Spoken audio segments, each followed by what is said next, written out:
Hi everyone, my name is Varsha. Thank you for joining me today. I've been working under Dr. Judith Klein-Sitharaman in a project that is trying to understand the role of a disulfide bond in the class A rhodopsin subfamily. So rhodopsin is a transmembrane protein that consists of 7 subunits, and this protein aids in converting light into electrical signals. Mutations that disrupt the 11-cis retinol binding can lead to vision impairment, and misfolding of the protein has also been associated with retinitis pigmentosa, which is a degenerative eye disease that leads to vision impairment. So studies have shown that the disulfide bond is different from the native rhodopsin protein between the cysteines 110 and 187 in the mutant protein.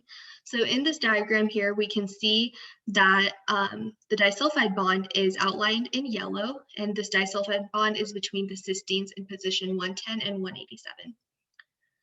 So our original hypothesis that we were testing is that the disulfide bond may be critical in the stability of rhodopsin due to either its properties, the conservation, or the structural environment it's found within.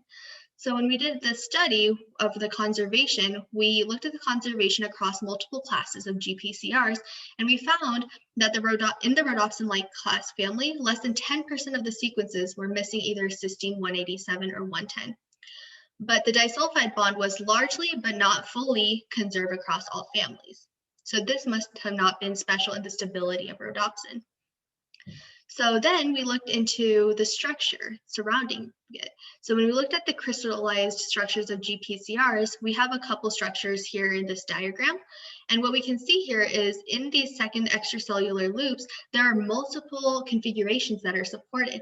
So even within the same class A GPCR, the second extracellular loop had completely different structures. And this suggested that there was nothing particular in the structure surrounding that cysteine 187 that is associated with the disulfide bond. So we looked at some other factors. And one of this was the flexibility ratio, which is basically the ratio of a loop that is fully stretched to the distance between the alpha carbons of the first and last residues in the loop. And what we can see in this table 1 is that with the highest frequency, most interhelical loops have a ratio between 1 and 2, so they're fairly stretched. But when we look at the structure of rhodopsin, we can see in that loop that has that disulfide bond between the cysteines 110 and 187, the loop isn't very stretched. So our new question of interest that we are studying is if and how the disulfide bond is related to the unstretched extracellular loop between the cysteine 110 and 187.